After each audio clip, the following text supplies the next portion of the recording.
Ratio de autonomía.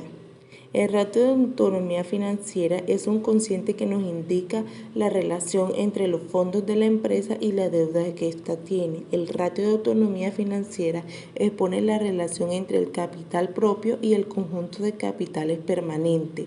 Estos términos podemos definir de la siguiente forma. El capital propio de una empresa son el conjunto de aportaciones que han hecho los socios, beneficios y reservas que lo que dispone la empresa. Su conjunto forman los recursos propios de la empresa y no tienen que ser devueltos a no ser que se disuelva la empresa.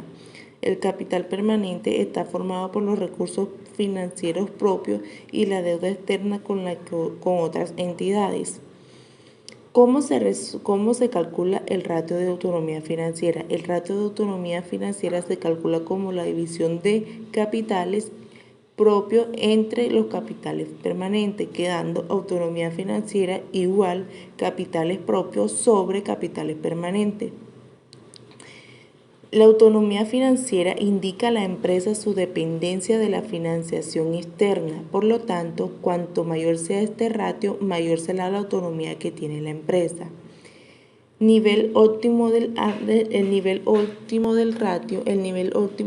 ratio de autonomía financiera difiere según el tipo de la empresa y el sector en el que se encuentra la empresa. Por la regla general, se considera que la empresa tiene una buena autonomía financiera si el ratio es superior a 0.3 y muy buen estado de la autonomía si su ratio es superior a 0.7.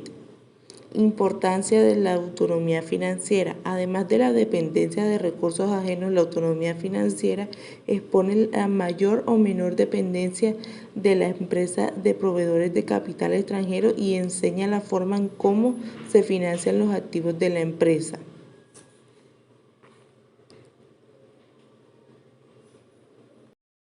Ratios de endeudamiento. Los ratios de endeudamiento se utilizan para diagnosticar sobre la cantidad y calidad de la deuda que tiene la empresa, así como para comprobar hasta qué punto se obtiene beneficio suficiente para soportar la carga financiera del endeudamiento. Estos ratios intentan medir y evaluar los diferentes niveles de endeudamiento de la empresa. El ratio de endeudamiento es igual al total de las deudas dividido por el pasivo total. A veces también se calcula poniendo el total del activo en el denominador, que lógicamente no modifica el resultado del ratio. El valor óptimo de este ratio se sitúa entre 0.4 y 0.6. En el caso de ser superior a 0.6, indica que el volumen de deuda es excesivo y está perdiendo autonomía financiera frente a terceros, lo que es lo mismo, se está descapitalizando y funcionando como una estructura financiera arriesgada. Si el ratio es inferior a 0.4, puede ocurrir que la empresa tenga exceso de capitales propios. El ratio de coste de la deuda. Se divide los gastos financieros por el saldo medio de la deuda de coste, quedando coste de deuda igual a gasto financiero sobre deuda con coste. Cuanto menor sea este ratio, más barato será la deuda remunerada que tiene la empresa y por tanto será el reflejo de una situación mejor. El ratio ha de compararse con el coste medio del dinero durante el periodo para comprobar que la financiación tiene un coste razonable. Intereses de capitalización. Capitalización simple. La capitalización simple es un acto de proyectar un capital a un periodo posterior, donde los intereses son proporcionales a la duración del periodo y al capital inicial. La capitalización simple no capitaliza los intereses devengados, es decir, los intereses generados en un periodo de tiempo no se añaden al capital inicial para el próximo periodo. Por tanto, este tipo de capitalización no implica la reinversión de esos intereses generados para cada periodo.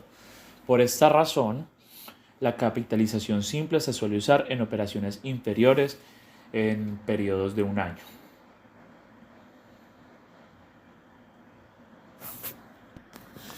La capitalización simple se expresa matemáticamente de la siguiente manera.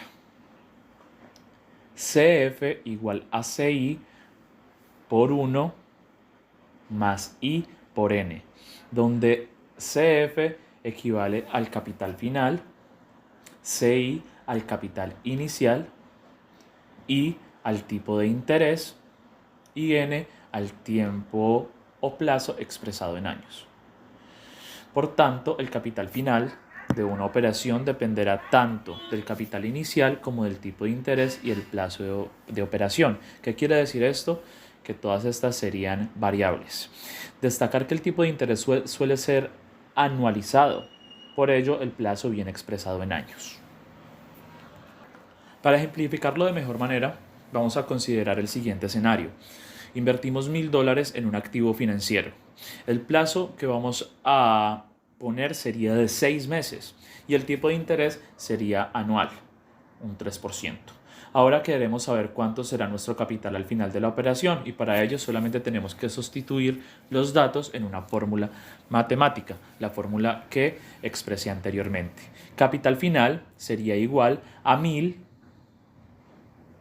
por 1 más 0.3, que sería el interés, por 0.5, que sería el medio año. Esto equivaldría a $1,015, siendo $15 el adicional o el interés al capital de estos $1,000 invertidos.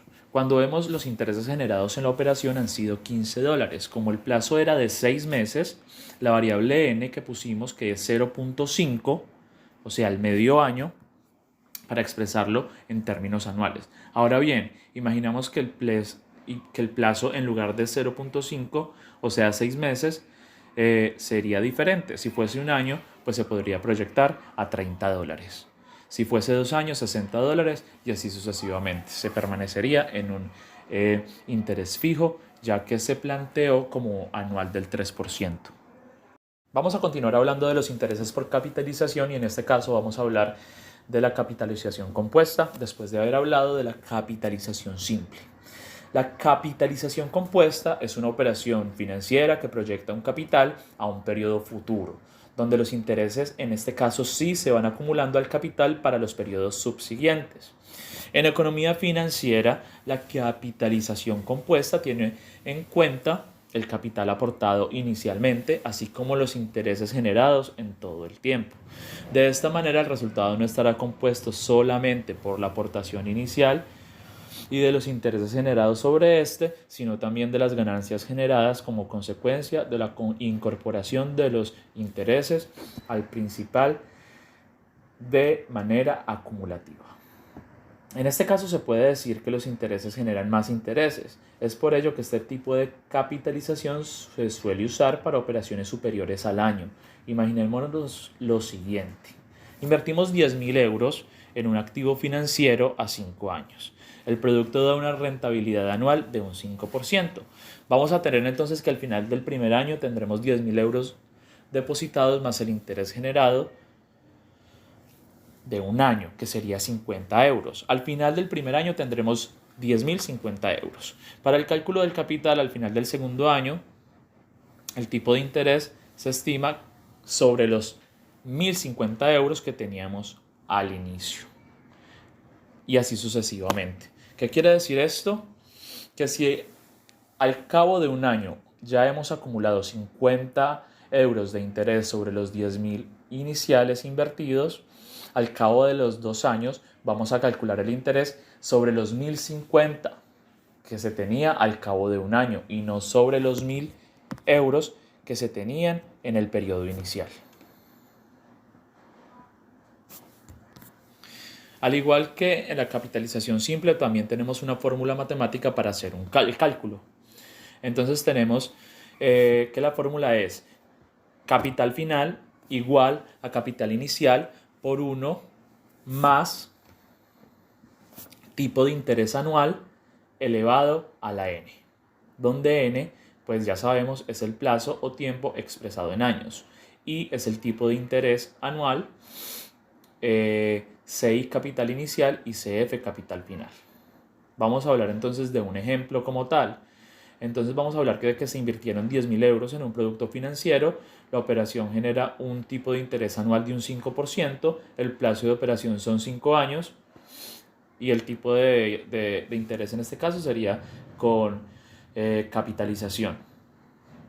De esta manera, si hacemos la operación, tendremos que el capital final es igual a 10.000 por 1 más 0.05, que sería el interés elevado a 5, que en este caso sería el tiempo en años, 5 años. Y eso nos da un total de 12.762.82 euros. ¿Qué significa esto? Que al cabo de 5 años se acumuló un interés de 2.762.82 euros. Esto es al cabo de 5 años. Repito la fórmula. Capital final sería igual a 10.000, que fue la inversión, capital inicial, por 1 más 0.05, que sería el 5% expresado en decimales, elevado a 5, que sería el tiempo en años.